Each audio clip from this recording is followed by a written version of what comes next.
Whereas left side, all they drain into brachiocephaly.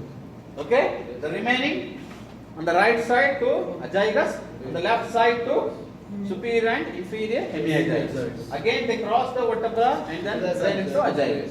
At last, azygous vein drains into superior vena cava by arching over the root of the right lung. Yes. Okay? So that is the azygous venous system. So that's all about the intercostal space. Okay? So these intercostal nerves, even after supplying the muscles, they even supply the skin also. Remember this. Okay? You can see here. So this is the intercostal nerve, right? Yes. Intercostal nerve. See here, this is one lateral cutaneous branch. Lateral cutaneous branch, which pierces all the muscles in the mid-axillary line. One goes anteriorly and one goes posteriorly, supplying the skin. Clear? So now come to the last part, that is the mechanics of respiration. How exactly the respiration takes place. So you all know that the respiration is a what? Yes? So respiration means what? It's having two processes. What are they? Inspiration and expiration. Inspiration is an active process. Yes. That means it needs energy to take air in. Whereas expiration is a passive process. Expiration is a passive process.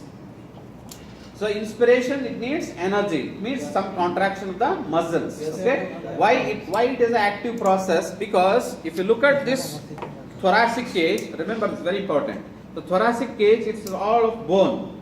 Okay, and everywhere it is closed. Everywhere it is closed.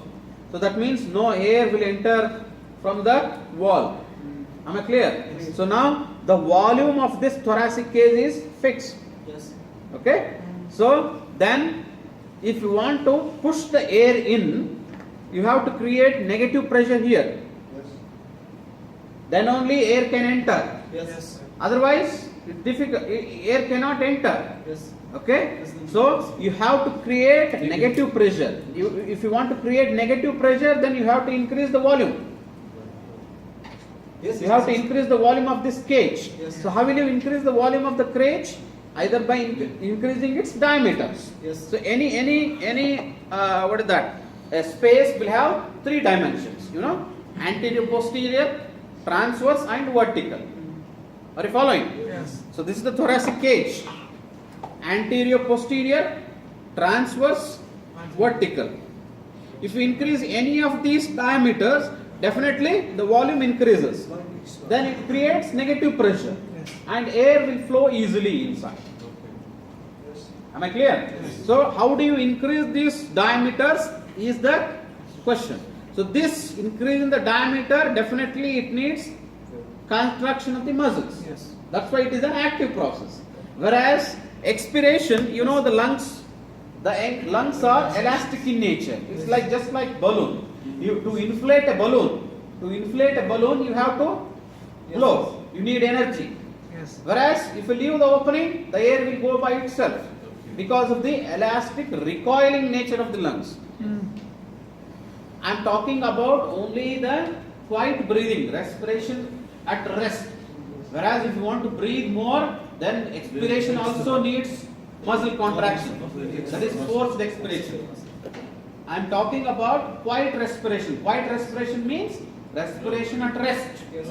Okay? So expiration is just by elastic recoiling of the lungs. Relax in the muscle. Yeah? Because the lungs are just like balloons. They are elastic in nature. So when you just leave the opening of the balloon, the air will go by itself. You need not put pressure on the balloon, right? Only to blow the balloon you need energy. Whereas expiration, it will go by itself. Lungs will recoil and the air will go out. Am I clear? Yes. So how do you create? Just very beautiful example is you know the blacksmiths earlier days, how they used to heat the metal and then make By tube. tools, blowing the tube, or even you know the olden days they have big leather bags. Are you following? Yes. Big leather bags, and they will tie it with rope and then they will pull like this. So then that the big leather bag, when you pulling up, so that leather bag will have a small hole up. Okay, when you pull up, you will be increasing the diameter, so air enters. When you leave it, it will recoil, collapse, and then air blows and then ignites the fire, and then they will be heating the metal. Are you following? Yes, sir. So that is the big leather bag. So just like that. So the leather bag is here, thoracic cage. When you are pulling, you are increasing the diameter. Okay. So now you have muscles here. What muscles are there? Intercostal muscles are there. The diaphragm is there, and even other muscles are there, like scalene muscles and all. Okay. So they are. So the respiration during rest. That means quiet respiration is only by the diaphragm. Contraction of the diaphragm. That's why we call the diaphragm as the chief muscle of respiration. The chief muscle of respiration is the diaphragm. The quiet respiration, it needs only the contraction of the diaphragm. When you want to take more air during exertion, then other muscles will come into action, like the intercostal muscles or even the other muscles. Okay? So the chief muscle of the respiration is diaphragm. That means during rest, only the diaphragm will be under action. Clear? So now go to the how exactly the respiration takes place. Okay? So I need not go into the details of expiration because it is just because of recoiling of the lungs. Okay? So now inspiration. So as already explained, this thoracic cage is having 3 diameters. Anterior posterior diameter from sternum to vertebra, transverse diameter between the ribs, and vertical diameter between the diaphragm and the superior part. Okay. So now by increasing these 3 diameters, you will be creating the negative pressure in the thoracic cage so that the air will get in. So during quiet respiration, I said it is only the diaphragm. So how does the diaphragm act? It's like a piston, you know, piston. So you know in the engine where the piston will be doing, or just pumping air to the balloon, okay, hand pump. So what are you doing? What will be doing? When the diaphragm contracts, it goes down. It goes down, pushes. So that's why when you take air inside, the abdomen will bulge. Why it bulges? Because the diaphragm pushes, the liver viscera, they move forward. So see the beauty of the nature. That's why you don't have any deep fascia in the anterior abdominal wall. If there is deep fascia, then it will not come out. It will be difficult for you to breathe. That's why sometimes if you have any feast, you have too much food, okay? So you face little difficulty in breathing. Why is that? Because already the abdomen is full. The diaphragm tries to push hard, but still there is no space. Okay, you feel little breathless when you have heavy meals. That is the reason. That is the reason why there is absence of deep fascia in the anterior abdominal wall. Think, if there is deep fascia, then it would have been very difficult for us to breathe. Okay, so when the diaphragm moves down, it pushes the abdominal contents forwards, increases the vertical diameter, creates the negative pressure, and then air enters. So this movement of the diaphragm, we call it as piston movement. Okay, so this happens during quiet respiration. Okay, the other little exertion breathing, you need to increase the other diameters also. So like transverse diameter and anterior posterior diameter. So that is by the intercostal muscles. So very beauty here. So if you look at the direction of the, understand, it's like, you know, the mechanics. So look into the direction of the ribs. How the ribs are running? They're running downwards and forwards. Okay? So have you observed the kids, small babies, up to 4 or 5 years of age, or even 1 or 2 years. So they breathe only by their abdomen. Have observed the kids, they will be only breathing by abdomen, up and down, up and down. But we breathe, in kids the breathing is only abdominal. But in adults it is thoraco-abdominal. Breathing in adults is thoraco-abdominal. You will be increasing both the thoracic cage as well as the abdominal breathing. So 2 types of breathing, abdominal breathing and thoraco-abdominal breathing. So there in the kids if you observe, the ribs are not yet fully developed. The ribs are horizontal. The ribs are horizontal, whereas in adults, after they develop, they become oblique.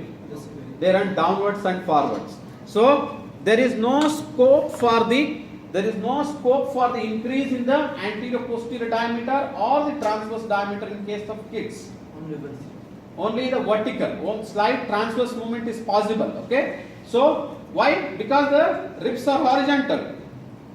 So even they move, it will not increase the diameter.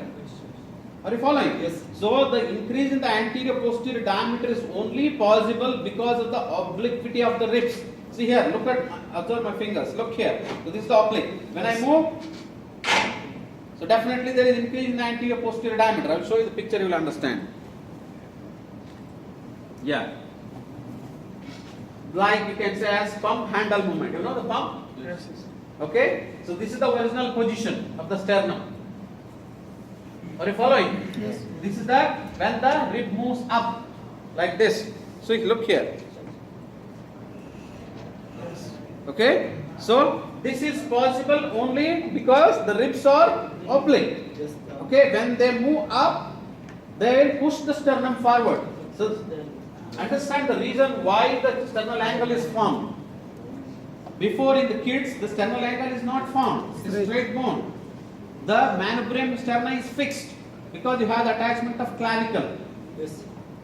Only when these ribs are moving, the sternum is manubrium is fixed, whereas this lower body of the sternum will be moving forwards. That means it makes an angle with the body with the manubrium. That's why the sternal angle is formed. Are you following? So when the ribs move up, so you have this movement. Okay, I am coming. 5 minutes. Yeah. Yeah, so this and come man. So this is the pump handle movement which will be increasing the anterior posterior diameter, okay, and helping you to breathe in during inspiration. So last part is the bucket handle movement, mainly by the lower ribs. By the lower ribs, when they move outwards, definitely they increase the transverse diameter, and then the air will come in, that we call in the inspiration. So that is the three processes by which you will be doing inspiration. So actually in quiet respiration, it is only the vertical diameter, the piston movement. Whereas in exertional breathing, these muscles will come into action. So through these mechanics, that is bucket handle movement and then the pump handle movement, causing the inspiration. Clear? Whereas expiration is, I already explained, it is just because of the elastic recoiling nature of the lungs, which is a passive process. Am I clear about the mechanics? Yes. Thank you. Thank you. Thank you. Finish. Yeah.